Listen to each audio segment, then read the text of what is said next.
أجمعين. أما بعد فأعوذ بالله من الشيطان الرجيم. بسم الله الرحمن الرحيم.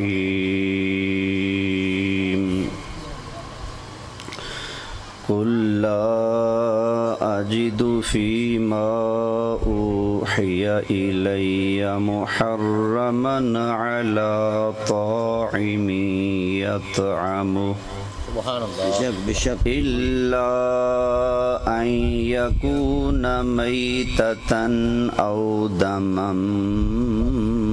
مسفوحا.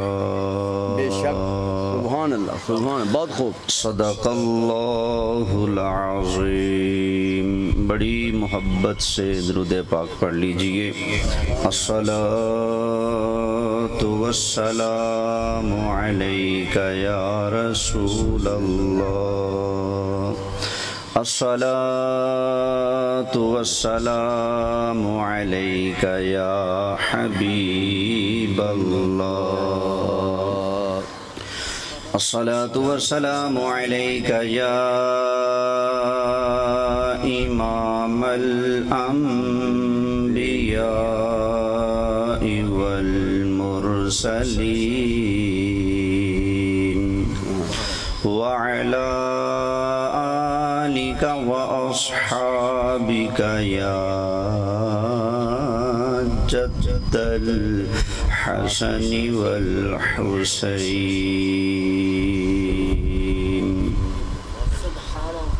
انتہائی قابل صد احترام حاضرین کرام، میرے دوستو، بزرگوں، ہم سب ایصال ثواب کی اس بابرکت محفل میں حاضر ہیں. اللہ تعالیٰ یہاں پر ہم سب کا حاضر ہونا اپنی بارگاہ میں قبول فرمائے، اور جس مرحومہ مغفورہ محترمہ کے ایصال ثواب کے لیے اس محفل کا اہتمام انتظام کیا گیا ہے، اللہ تعالیٰ کی بارگاہ میں دعا ہے اللہ تعالیٰ اس مرحومہ کی قبر کی، حشر کی، پل صراط کی، میزان اعمال کی، جتنی بھی منزلیں ہیں آخرت کی، اپنے حبیب کی نوری نوری زلفوں کے صدقے آسان فرمائے. اللہ تعالیٰ مجھے، آپ کو، ہم سب کو نبی کریم صلی اللہ علیہ وآلہ وسلم کی شفاعت نصیب فرمائے. آج کل بات بات پہ جھگڑا، چھوٹی سی بات پر فتویٰ، یہ حرام ہے، یہ ناجائز ہے، یہ بدعت ہے، رواج بن چکا ہے. ایک ایسا عمل جس کے بارے میں نبی کریم علیہ السلام نے فرمایا اللہ کو اس سے بڑھ کر کوئی عمل محبوب نہیں. بے شک. دعا والا عمل. بے شک بے شک بے شک. حتیٰ کہ اس کو بھی فتوے کی نظر کر دیا لوگوں نے. بے شک. یہ مانگنا گناہ ہے. میرے خالو، ان کی ماں فوت ہوئی، ان کا بیٹا پڑھتا تھا خالد بن ولید ادھر. اس نے کہا میری دادی مری ہے تو اپنے مولوی کو بلاتا ہوں. بلا لیا. مولوی صاحب نے پڑھایا جنازہ پڑھانے کے بعد انہوں نے اعلان کیا، کہتے ہیں بھائی اس دعا والے گناہ میں مجھے شریک نہ کرنا، تم نے خود مانگنی ہے مانگ لو، اگر تم مجھ سے دھکے سے دعا منگواؤ گے تو اس پر جو کٹ پڑنی ہے، سزا ملی، وہ تمہیں ملے گی، مجھے نہیں ملے گی. اللہ. یعنی افسوس کا مقام یہ ہے کہ اللہ سے مانگنے پر بھی لوگ سناتے ہیں کہ سزا ہونے والی ہے. پہلے مانگتے تھے داتا صاحب کرم کرو، شرک ہے. خواجہ جی کرم کرو، شرک ہے. غوث پاک جی نظر کرم، شرک ہے. یا علی مدد، شرک ہے. یا رسول اللہ کرم فرما دو، شرک ہے. چلو جی ٹھیک ہے، شرک ہو گیا. یا اللہ کرم فرما دے، ہمارے فلاں کو بخش دے. کہتے ڈنڈے پڑیں گے. بندہ پوچھے ہوں تیرے بڑے کو منگیے, اب کس سے مانگے ہم؟ اللہ سے مانگنے کو بھی شرک کہہ دیا بھائی, بدعت کہہ دیا. حالانکہ کسی کے پاس اختیار نہیں کہ اپنی ذاتی پاور سے دین کی کسی بات کو شرک کہے, بدعت کہے. یہ اختیار نہ مجھے ہے نہ آپ کو ہے, کسی مولوی کو نہیں. کسی چیز کو ناجائز کہنا, حرام کہنا, اس کا اختیار میرے اللہ کو ہے, میرے رسول اللہ کو ہے, بس. اس کے علاوہ کسی کے پاس اختیار نہیں ہے. لہذا آسان سی بات کر دیتا ہوں, ہمیشہ کام آئے گی. مولوی جس برانڈ کا ہو, جس کمپنی کا ہو, جب آپ کو کہے نا یہ شرک ہے یا بدعت ہے یا گناہ ہے, ناجائز ہے, حرام ہے, آپ کا دل اگر نہیں مان رہا, آپ بس مہربانی کر کے اتنا پوچھو جی نبی پاک نے فرمایا ہے کہ یہ ناجائز ہے؟ کیا اللہ نے فرمایا کہ یہ ناجائز ہے؟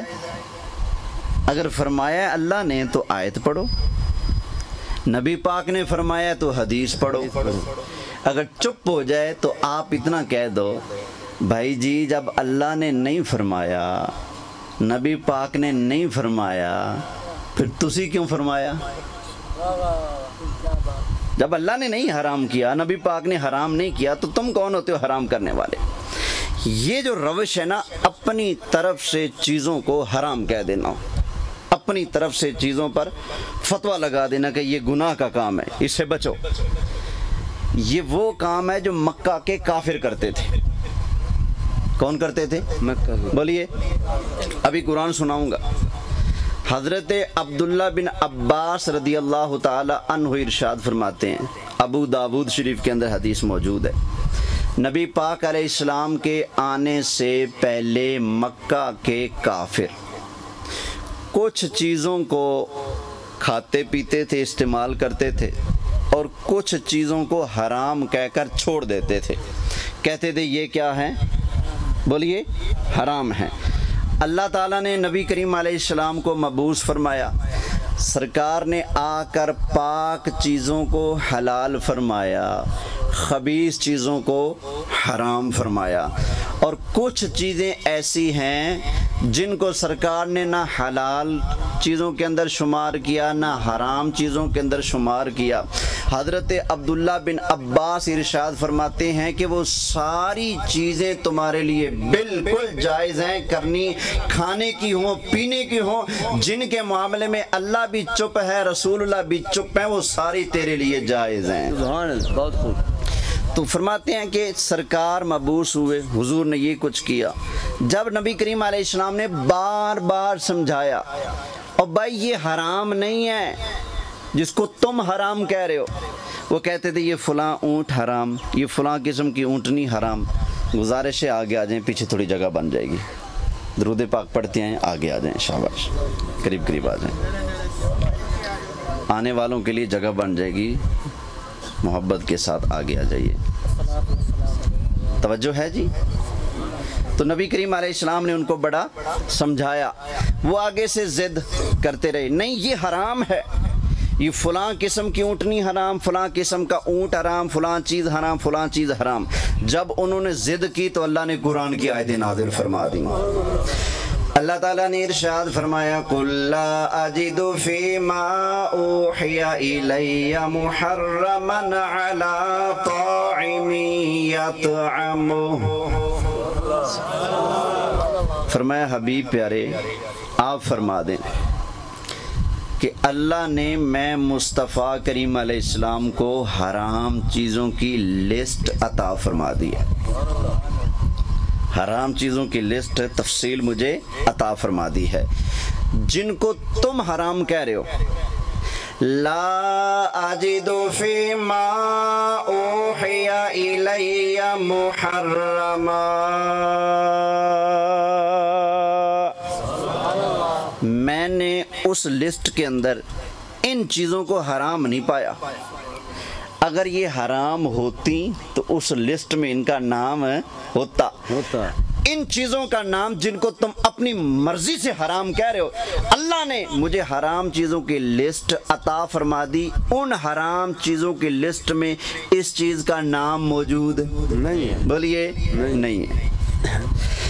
آگے اللہ تعالیٰ نے ارشاد فرمایا الا ان یکون میتۃ او دما مسفوحا.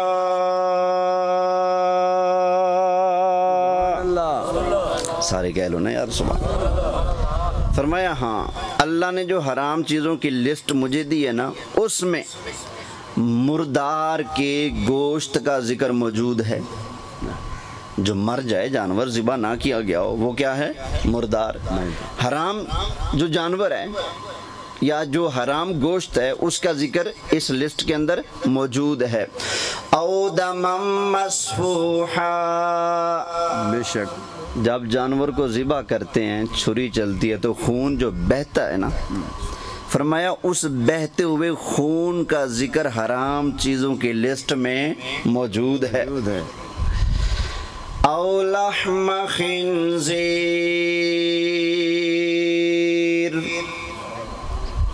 حرام چیزوں کی لسٹ میں سور کے گوشت کا ذکر بھی موجود ہے. سور حرام ہے یہ اس لسٹ میں لکھا ہوا ہے، لیکن جس کو تم حرام کہہ رہے ہو لا اجد فیما اوحی، اب اس وحی کے اندر میں نے ان چیزوں کو حرام پایا بولو نہیں. تو پتہ چلا حرام وہ ہے بھائی جو لسٹ میں آ گیا ہے، جو لسٹ میں نہیں آیا وہ حرام ہے بولو نہیں. لہذا جو بھی بندہ کسی بھی چیز کو اگر حرام کہتا ہے اس کو چاہیے کہ اس لسٹ کے اندر ان چیزوں کا نام دکھائے کہ یہ حرام ہے. توجہ ہے آگے اللہ تعالیٰ نے ارشاد فرمایا الا ان یکون میتۃ او دما مسفوحا او لحم خنزیر فإنہ رجس او فسقا اہل لغیر اللہ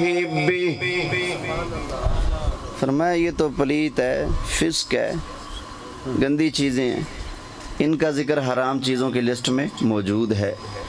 اور جس جانور کو اللہ کے علاوہ کسی اور کا نام لے کر ذبح کیا گیا ہو اس جانور کا ذکر بھی حرام چیزوں کی لسٹ میں موجود ہے. یہ چیزیں حرام ہیں جن کو تم اپنی طرف سے حرام کہہ رہے، وہ تمہارا کہنا تو ہو سکتا ہے وہ اللہ کی طرف سے حرام کردہ چیزیں بولیے نہیں ہیں. اچھا اس سے پتہ چلا کہ حرام صرف وہ جس کو اللہ اور اس کے رسول نے حرام کہا، بس. جس کو اللہ اور اس کے رسول نے حرام نہیں کہا اس کو کوئی اور حرام کہہ سکتا نہیں. اب اگلی بات یہ جو میں کہہ رہا ہوں نا اگلے سے پوچھو بھئی تمہارے پاس کیا دلیل ہے کہ یہ حرام ہے؟ یہ مجھے قرآن نے سکھایا ہے.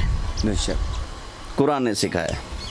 جب سرکار نے یہ آیتیں ان کے سامنے پڑھی اور بھائی یہ لسٹ اللہ نے عطا فرما دی ہے، حرام چیزیں لکھی ہوئی ہیں، یہ چیزیں تو اس میں نہیں ہیں جس کو تم حرام بنا رہے ہو، یہ خامخواہ حرام ہے، یہ ساری چیزیں حلال ہیں، تم ایسے حرام کہہ رہے ہو. انہوں نے آگے سے ضد کی، اللہ نے پھر قرآن کی آیت اتار دی.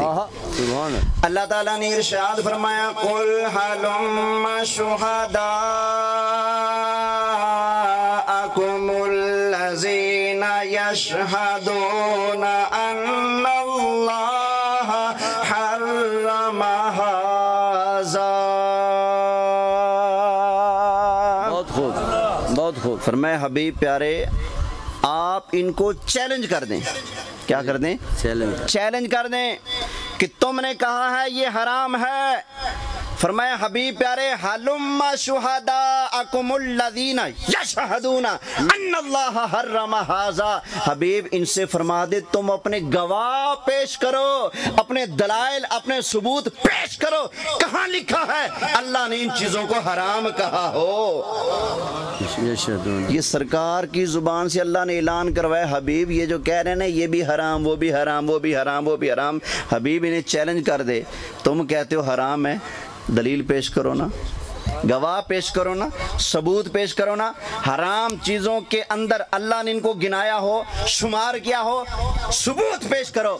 اگر اللہ نے حرام نہیں کیا، اللہ کے محبوب نے حرام نہیں کیا تو کوئی اور اس چیز کو حرام کر سکتا نہیں. بولے یہ سمجھ لیں اچھی طرح، حرام کرنے کا اختیار اللہ کے پاس ہے، رسول اللہ کے پاس ہے، لہذا جو بندہ بھی دعویٰ کرے کہ یہ حرام ہے اس کے اوپر لازم ہے ثبوت پیش کرے۔ بغیر ثبوت کے کسی چیز کے ناجائز ہونے کا دعویٰ کر دینا، اس کا مطلب ہے وہ بندہ خود شریعت کا مالک بن رہا ہے۔ شریعت کسی کے باپ کی جاگیر نہیں ہے، یہ اللہ کی شریعت ہے، میرے مصطفیٰ کی شریعت ہے۔ توجہ ہے؟ اب میں پوچھنے کا حق رکھتا ہوں، میلاد شریف کو حرام کہنے والوں، اللہ بدعت کہنے والوں، استغفر دکھاؤ اللہ نے کہاں حرام لکھا ہے، اللہ نبی پاک نے کہاں حرام کیا ہے، توبہ تیسرے کا ختم اللہ نے کہاں حرام کیا، دکھاؤ ثبوت دو، 40ویں کا ختم اللہ نے کہاں حرام کیا، ثبوت پیش کرو، جنازے کے بعد دعا اللہ نے حرام کی ہو تو ثبوت پیش کرو، سالانہ برسے اللہ تعالیٰ نے حرام اگر کیا تو ثبوت پیش کرو، میلاد کا جلوس نکالنا اگر اللہ تعالیٰ نے حرام کیا تو ثبوت پیش کرو۔ اللہ نے حرام کیا ہو ثبوت دکھانا تمہارا کام ہے، اللہ کی قسم ہے چھوڑ دینا ہمارا کام ہے۔ اگر اللہ نے حرام نہیں کیا، رسول اللہ نے حرام نہیں کیا، تو کوئی اور چھوٹا موٹا اس کو حرام بولیے نہیں کر سکتا۔ ایک اور آئے سن لو، اللہ نے پھر چیلنج کیا جب مکہ کے کافر بعد نہ آئے نا، فرمایا قل من حرم زینت اللہ التی اخرج لعبادہ والطیبات من الرزق، فرمایا حبیب ان سے فرما دیں اوے تم کون ہو؟ قل من کون، عربی کے اندر کہتے ہیں کون، من، اوے تم کون ہوتے ہو؟ من تو تمہاری اوقات ہی کیا ہے، تمہاری حیثیت کیا ہے؟ من کون ہو تم؟ اللہ کی حلال کردہ چیزوں کو حرام کرنے والے تم کون ہو؟ یہ اللہ فرما رہے ہیں اور اپنے حبیب کی زبان سے اعلان کروایا جا رہا ہے، کل بول میرے پھول، کل من حرم زینت اللہ التی اخرج لعبادہ والطیبات من الرزق، اللہ کی طرف سے حلال کردہ رزق والی چیزیں، زینت والی چیزیں، ان کو حرام کرنے والے تم کون؟ بولو تم کون ہو بھئی؟ تمہاری حیثیت کیا ہے؟ کیا اللہ ہو، رسول اللہ ہو؟ نہ تم اللہ ہو نہ رسول اللہ ہو، پھر شریعت کے لگتے کیا ہو؟ تم شریعت کے وفادار تو بن سکتے ہو، شریعت کے نوکر تو بن سکتے ہو، شریعت کو پھیلانے والے تو بن سکتے ہو، لیکن شریعت کو بنانے والے نہیں بن سکتے۔ توجہ ہے؟ اچھا آگے اللہ نے پہلے فرمایا کہ بھائی یہ حرام نہیں، اپنی طرف سے حرام نہ کہو۔ اچھا ایک اور میں بات کر دوں پھر آگے چلتا ہوں۔ کچھ لوگوں کو اس پر بھی کھرک ہوتی ہے، بھائی آپ کہہ رہے ہو کہ حرام کرنے کا اختیار اللہ کے پاس ہے یا رسول اللہ کے پاس ہے؟ وہ تو اللہ کے پاس ہے، رسول کے پاس کیا ہے؟ رسول اللہ تو حرام نہیں کر سکتے نا۔ عقیدہ یہ ہے کہ رسول کے چاہنے سے کچھ ہوتا ہی نہیں، معاذ اللہ، یہ عقیدہ ہے لوگوں کا۔ تو وہ کب مانیں گے کہ رسول حرام کر سکتے ہیں؟ مجھ سے ایک بندے نے پوچھا تھا، واللہ سچ کہہ رہا ہوں، کہنے لگا جی آپ جو کہتے ہو حرام اللہ کرتا ہے یا رسول اللہ کرتے ہیں، اللہ حرام کرتا ہے سمجھ آیا، نبی پاک بھی حرام کر سکتے ہیں؟ میں نے کہا سن لو اللہ کا قرآن، سنا دوں آپ کو، آپ کو سنا دوں؟ لو جی سورہ توبہ اللہ تعالیٰ ارشاد فرماتا ہے، اللہ تعالیٰ نے ارشاد فرمایا قاتل الذین لا یؤمنون باللہ ولا بالیوم الآخر ولا یحرمون ما حرم اللہ ورسولہ۔ اب تو بولنے کا حق بنتا ہے سارا بولو۔ فرمایا حبیب پیارے جہاد کریں، لڑے ان سے، کن سے لڑنا ہے؟ لا یؤمنون باللہ ولا بالیوم الآخر، جو اللہ کو نہیں مانتا، قیامت کے دن کو نہیں مانتا، اللہ فرماتے ہیں حبیب پیارے اس طرح کے بے ایمانوں سے آپ جہاد فرمائیں۔ ولا یحرمون ما حرم اللہ ورسولہ، حبیب پیارے جس چیز کو اللہ نے، اللہ کے رسول نے حرام کر دیا، جو اس کو حرام نہیں مانتا، فرمایا ان بے ایمانوں سے بھی آپ جہاد فرمائیں۔ بہت خوب بہت خوب۔ اگر سرکار حرام کر ہی نہیں سکتے تو اللہ نے کیوں کہا ان سے لڑیں؟ ولا یحرمون ما حرم اللہ و سارے بولو اپنے نبی کا نام، ما حرم اللہ و رسولہ، حرم اللہ و رسولہ، جس کو اللہ نے حرام کیا، رسول اللہ نے حرام کیا، اس کو جو حرام نہیں مانتا اس سے بھی آپ بولو۔ اور ابن ماجہ شریف حدیث شریف کی کتاب، اس کی سب سے پہلی حدیث، کتاب کھولیں پہلا ورقہ، پہلی حدیث، حدیث نمبر 1، لوگ کہتے ہیں حدیثوں کے نمبر پیش کرو، سنو، ابن ماجہ حدیث نمبر 1، پہلی حدیث ہے کیا؟ رسول اللہ کا حرام کرنا ایسے ہی ہے جیسے اللہ کا حرام کرنا ہوتا ہے۔ یہ ابن ماجہ پہلی حدیث، رسول اللہ کا حرام کرنا کسی چیز کو ایسے ہی ہے جیسے بولو یار اللہ کا حرام کرنا۔ اچھا خیر، پہلے اللہ نے سمجھایا بھائی ان چیزوں کو اپنی عقل سے حرام نہ کہو، یہ تمہارے کرنے سے حرام بنتے بولو نہیں۔ پھر آگے اللہ نے حرام چیزیں گنوائی ہیں کہ یہ حرام ہے، کچھ چیزیں گنوا دیں، اب آگے اللہ نے فرمایا، محبت سے سبحان اللہ کہہ لو بھائی، فرمایا حبیب پیارے ان کو آپ ارشاد فرما دیں۔ اللہ تعالیٰ نے ارشاد فرمایا قُلْ تَعَالَوْا أَتْلُ مَا حَرَّمَ رَبُّكُمْ عَلَيْكُمْ أَلَّا تُشْرِكُوا بِهِ شَيْئًا۔ فرمایا حبیب ان سے کہہ دیں آ جاؤ میں تمہیں بتاتا ہوں اللہ نے کیا حرام کیا ہے، میں تمہیں بتاتا ہوں۔ اچھا جس کو اللہ نے حرام کیا ہے اس کی فکر ہی نہیں، جس کو اللہ نے حرام نہیں کیا وہ ڈانگا چکے سارے منوان دے چکرانے بھئی حرام ہے حرام ہے حرام ہے۔ تو جو ہے اللہ نے سود کو حرام کیا، بولیں حرام کیا ہے کہ نہیں، شراب کو حرام کیا ہے کہ نہیں، غیبت چغلی گالی گلوچ اس کو حرام کیا کہ نہیں، یتیموں کا حق کھانا، رشتہ داری توڑنا، بولنا بند کر دینا، یہ سارا کچھ اللہ نے حرام کیا کہ نہیں کیا نا۔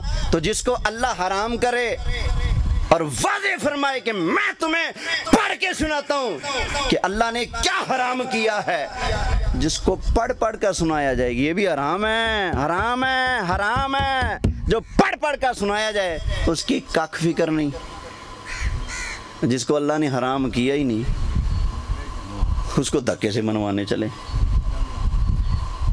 جو بھی ہے سارے دیکھیں، جو جس مسلک کا بیٹھا ہے دیکھیں، جس کو اللہ نے حرام کیا اس کے اندر تو نہیں گرے پڑے، اس کے اندر تو نہیں پھنسے ہوئے۔ اب ذرا سنو اللہ نے کیا حرام کیا ہے، فرمایا اللہ تشرکو، اللہ نے حرام کیا ہے کیا، اللہ تشرکو بہ شیئا، کسی بھی شے کو اللہ کا شریک نہ ٹھہرا۔ بولیے اچھا بھائی شرک کی دو قسمیں، ایک شرک یہ ہے کہ اللہ کے علاوہ کسی اور کو معبود بنا لینا، یہ بھی کیا ہے، اسے کہتے ہیں شرک اکبر، بڑا شرک، شرک اکبر۔ اس شرک کے بارے میں تو بخاری شریف کی حدیث ہے، نبی پاک علیہ السلام نے فرمایا اللہ کی قسم ہے مجھے ڈر نہیں کہ میرے بعد تم شرک کرو گے، بخاری کی حدیث ہے، سرکار نے قسم بیان فرمائی، اور سرکار کے وصال سے 2 یا 3 دن پہلے کا یہ خطبہ ہے جو سرکار نے ارشاد فرمایا اللہ کی قسم مجھے ڈر ہی نہیں کہ تم میرے بعد کیا کرو گے، شرک کرو گے، اللہ کی قسم مجھے کوئی ڈر نہیں، حضور نے قسم اٹھائی ہے۔ اچھا ایک ہے شرک اصغر، سرکار نے اس کا خوف محسوس کیا، فرمایا مجھے ڈر لگتا ہے کہ شرک اصغر تمہارے اندر آ جائے گا، شرک اکبر نہیں آئے گا۔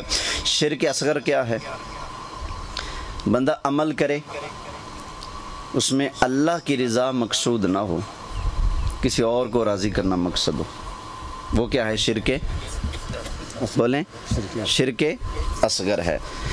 کوئی بھی کسی بھی مذہب والا ہے شرک اکبر نہیں کرتا، ہمارے مسلمان کلمہ پڑھنے والوں میں سے جو جس جماعت سے بھی ہے شرک اکبر نہیں کرے گا، اللہ ماشاءاللہ کوئی ایک آدھا پلیتی مار لے تو مار لے، وگرنہ شرک اکبر نہیں پایا جاتا، سیدھی بات ہے، بہت کم۔ بھئی اللہ کے علاوہ کسی اور کو اعلانیہ کہے جی میرا رب یہ ہے، ایسا نہیں پایا جاتا، لیکن شرک اصغر جو ہے یہ پایا جاتا ہے۔ وہ کیسے، آپ نماز پڑھ رہے ہو، 7 اور نمازی بھی بیٹھے ہیں آپ کے محلے کے، 2-4 بیٹھے ہیں، آپ نے لمبے لمبے سجدے شروع کر دیے، پتہ چلے بھائی بڑا نیک آدمی ہے. جب وہ چلے گئے تو آپ کی سپیڈ 120 پہ ہوگی. تو پہلے لمبے لمبے کس لیے تھے, اب سپیڈ بڑھ کیوں گئی؟ پہلے کوئی دیکھنے والا تھا, ان کے لیے لمبے لمبے تھے, اب کوئی دیکھنے والا نہیں تو آپ سپیڈ بڑھا دو. تو یہ جو عمل ہے نا کسی اور کو دکھانے کے لیے کرنا, یہ ہے شرک اصغر. اس کا ڈر ہے سرکار کو. حضور علیہ السلام نے فرمایا مجھے خوف ہے کہ میرے بعد تم اس شرک کے اندر مبتلا ہو جاؤ گے. دوسرے شرک کے بارے میں قسم اٹھا دی, اللہ کی قسم میرے بعد تم شرک نہیں کرو. تم اللہ کے علاوہ کسی اور کو رب نہیں مانو گے. باقی جتنی مرضی پلیتیاں تمہارے اندر آ جائیں, گناہ آ جائیں, اللہ کو چھوڑ کر کسی اور کی تم عبادت نہیں کرو گے. کوئی کتنا ہی پیروں کا عقیدت مند ہو نا, چاہے دھڑم سے سجدے بھی کرنے والا ہو, اس سے پوچھو ہے تو نے پیر کو سجدہ کیا کیا سمجھ گئے, رب سمجھ گئے یا رب کا بندہ سمجھ گئے؟ کیا جواب دے گا؟ بندہ سمجھ کے کیا ہے نا, کہے گا ولی اللہ سمجھے. اگرچہ سجدہ کرنا ناجائز ہے, حرام ہے, گناہ کبیرہ ہے. اس شریعت کے اندر اللہ کے علاوہ کسی اور کو سجدہ کرنا جائز ہی نہیں. نہ تعظیمی نہ تعبدی, کسی قسم کا سجدہ اللہ کے علاوہ کسی کے لیے نہیں ہے. پہلی شریعتوں میں اگرچہ تھا. تو سرکار صلی اللہ علیہ وسلم نے یہ جو شرک اصغر ہے اس کا خوف اپنی امت کے اندر محسوس کیا. اس لیے تو فرمایا نا قیامت والا دن آئے گا, شہید کو, عالم کو اور سخی کو بلایا جائے گا, ان کے عمل تو لے جائیں گے. تو اللہ کریم فرمائے گا ان کو جہنم کے اندر پھینک دو.